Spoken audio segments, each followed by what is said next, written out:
Hey guys, Jamie here, keeping it coy. Welcome back to the channel, and if you're new, welcome. I hope to earn your subscription today. So today we're off to Gary's pond. I'm just getting ready to go up there now. Sounds like it's going to be a good day. He's got some pond balls, as you've probably seen by the thumbnail of the video. We were talking in the live the other week about different alternatives to polycarbonate and things like that. So he's going to let us have a look at his balls. And yeah, he's going to talk us through sort of his winter. Obviously this is his first proper winter with this massive pond that he's got. So he's going to talk us through what he's doing. Very similar to me, turns a lot of things down, a lot of things off. And he's going to talk us through that and give us some awesome tips and tricks along the way. So I will snap back to you all when I get there. No, I'm not changing any of that. Like I say, I'm cutting a square around the bottom drain. Having a bit of a late winter feed. Absolutely gorgeous. So we're back at Gary's 22,000 litre jumbo pond with his two windows. Absolutely gorgeous, about 6.5 foot deep. I don't even think you see the bottom. Bottom drains miles away at night, you're not going to see it on the camera, but got some absolutely cracking fish. This pond was only finished built early summer. We've seen it before, but what a cracking pond this is. Two windows, beautiful. Everyone else is in the filter house having a look at his system, but yeah, it's got his air barrel along the back, big feeder up there, skimmer down there. Everything's turned nice and low now. We were discussing on the live the other day different covers. Well, these are the pond balls. Funny little shaped things. They're not perfectly round. They're kind of like, I can't even think what the word is, but they're like ovally type, you know, thinner that way. If thinner that way than they are that way, so they kind of sit flat on the water. But yeah, for a 22,000 litre pond, 3 giant sacks, and that's what he has. But yeah, see if I can get some footage in the old filter house in a minute, and we'll have a look. There's the balls on the pond. They're not as big as you think, these little balls. Funny shape. What the guys say is just with a sack and just jet wash. There's Santa. This is Gary's pond, and he's going to put some of his balls on to show you what they look like. But they line up really symmetrical. I like that. All straight lines. But yeah, he's going to put some more balls on, and we're going to see what they do. Ready? Yep, go for it, Gary. So as you can see, he stores them in these great big sacks, so they get to then dry out and don't stay all damp and whatnot, which is a great idea. Flipping now, they go quite far, don't they? He's got 3 sacks, and obviously they're following the flow. He's got air bar over there, which helps push them all down this end.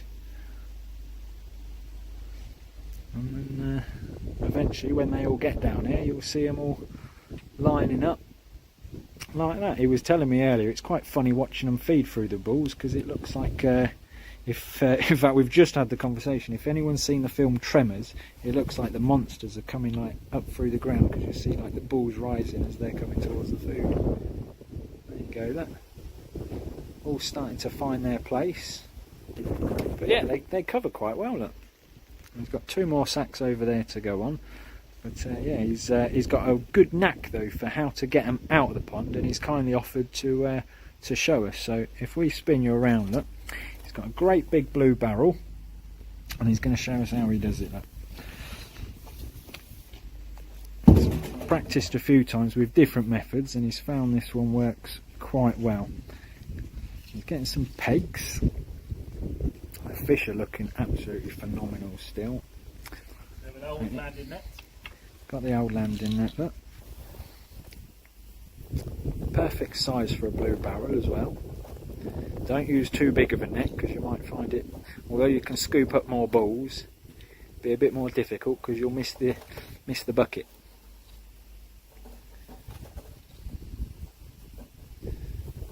Peg your net.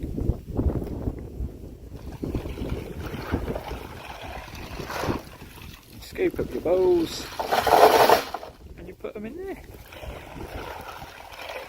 He reckons it, when his pond's fully covered, he reckons it takes him about 20 minutes to get them all out, which ain't too bad really. When you think, you know, if you've got big heavy frames on a pond of this sort of size, I mean, it's a big old pond. It's 5 metres that way and it's 5 metres that way, but then it does get narrower down that end. But when you think of how big frames would be to hold a polycarbonate cover, it'd probably take you a good 20 minutes to get them off again, with the weight and the struggling and everything. But yeah, it's I was always worried with these type of balls about storing them over the summer months when you don't obviously need them on. But when you think about these 3 big sacks he's got there, obviously 2 behind him, the 1 in there, you know, that actually takes up a hell of a lot less space than 5 metre by 5 metre polycarbonate covers. I mean, where would you put them? Unless you've got a big side alley, you wouldn't be able to put them anywhere. So, yeah. Right, we've been, he's been scooping and waffling for about a minute and a half, and he's pretty much got them all out already, because half of them were already in the pond. It's ideal if you've got a good flow, because Gary's flow, because of his air bar, all comes down this end. Obviously there's a few balls stuck to the wall, but it's ideal for Gary because everything moves this way, so he stays on this side and all the balls come towards him. As if you've got a perfectly circular throw, when you get to the last few balls you might be chasing them around the pond, but yeah, if you've got a one-way flow, which I know quite a few people have these days, makes it a lot easier. So they are a good alternative. And another good point that Gary pointed out earlier, although balls are not cheap, again, when you think of polycarbonate sheets 5 metres by 5 metres to go across a pond, he actually said the cost of the balls would have been about the same cost of polycarbonate sheet. But he can obviously fit all these balls in his filter house, no problem at all. We'll have a quick peep in there again in a minute just to sort of show you the size of Gary's filter house again. There's no way you could put them polycarbonate covers in there, whereas 3 bags of balls easily fit in there. That's it. Once he's filled up his bag, look, take the bags off, jobs are good. By putting them in a bag like that, it obviously continues draining all the water off, so you get your dribbles of water in there with the 1 ball that managed to escape. But then all your balls get dry, leave them out for a while, and once they're dry you put them away. Perfect idea, absolutely perfect. As we say, I'm going to try not covering again this year, but see how we get on. But yeah, that's a good alternative to polycarbonate, considering it would be about the same price as polycarbonate, because you've got to think you need not just the polycarbonate, which is really expensive, you've got the timber as well, and timber these days ain't cheap. I mean, a 5 metre length of timber just to go across the pond that's strong enough to hold a decent amount of polycarbonate, I mean, you're looking at sort of 20-30 quid a length. You think that kind of pond, you'd probably need a good 5-6 lengths, maybe more, plus this way as well, you know, it all gets expensive. So I'll have a quick peep, if that's alright with Gary, to have a look at his filter house, and I'll show you again in there. You did all see it earlier on in the summer. I think we was over here in June. So it's got a proper step now. Nice concrete step on some wood. So we've got the little drum filter. So water obviously comes through there first. You can see in there with his UV. Up into a giant bio. What you got in there? About 600 litres? 700 litres of K1 or micro K1 in there, and then as you saw before, the biggest backy shower ever. I mean, for the first spin round, that is huge. That is absolutely massive. It's like 3 times as wide as my backy shower, and God knows how high it is. It's absolutely massive. Yeah, so that's his bio. The shower's off for the winter. I think 700 litres of K1 is more than enough to keep his fish all happy. A couple of big blues, oh, and a pre-filter, look. That one like that. Massive flow friend, which is turned right down again to save a bit of electricity, like we were talking about. That's your pipe for the shower. And you've got your 4-inch shotgun returns back into the pond. So absolutely brilliant setup, and a really good idea, alternative way of covering your ponds for the winter. So looking inside the drum, it's a Quenny Koi drum, isn't it? Yeah. Yeah, so you've got the Quenny Koi drum. A lot of people have got one of these, but for those that don't know what it is, that is an auto topper, about 15 quid. Now, in my pond, as you all know, I just run a trickle in, trickle out, and I try to match it to what the drum takes out. Now, depending on how much I feed the fish or how much dirt is in the pond, you can never get it spot on, because one day it might only clean 30 times, the next day it might clean 50 times. So sometimes your pond drops by a centimetre, other times you go out and it's overflowing. So having an auto top-up like that is absolutely a great idea. Basically, this hose pipe comes in from over there. It's got a little hole cut in the lid for that. The hose pipe obviously goes through all the big blues first. That's connected then to that. And when that little float switch drops enough, it kicks in. Oh, look, he's going to show us that.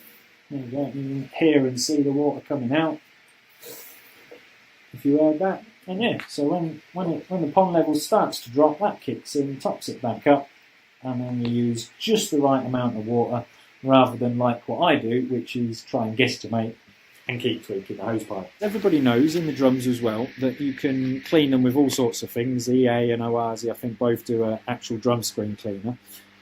Some people use citric acid, some people use brick acid. Another thing that you can use, you might have seen in a few videos, is white vinegar. One thing Gary's managed to find, or his missus has managed to find, is a bottle you can buy from places like B&M and other places like that.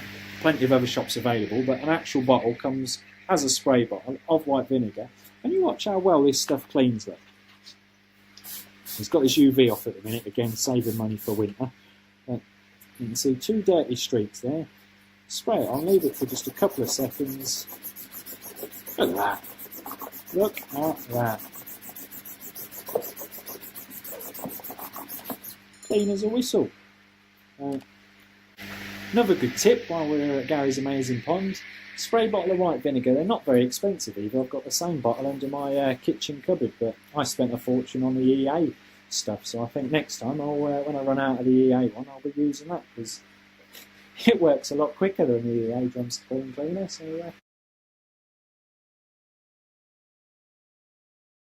So yeah, that's Gary's pond. Absolutely fantastic pond. Again, thanks Gary for hosting the Peterborough Koi Club meet. It was a great day. We did have a few people turn up, but it's winter now, so a lot less people want to come out in the cold. But we spent most of the day inside, chatting koi, watching the fish through the pond window. So again, thanks Gary for hosting, and thank you for sharing all your tips and tricks with us. Great day. So on that note, guys, thanks all for watching. Like the video if you haven't already,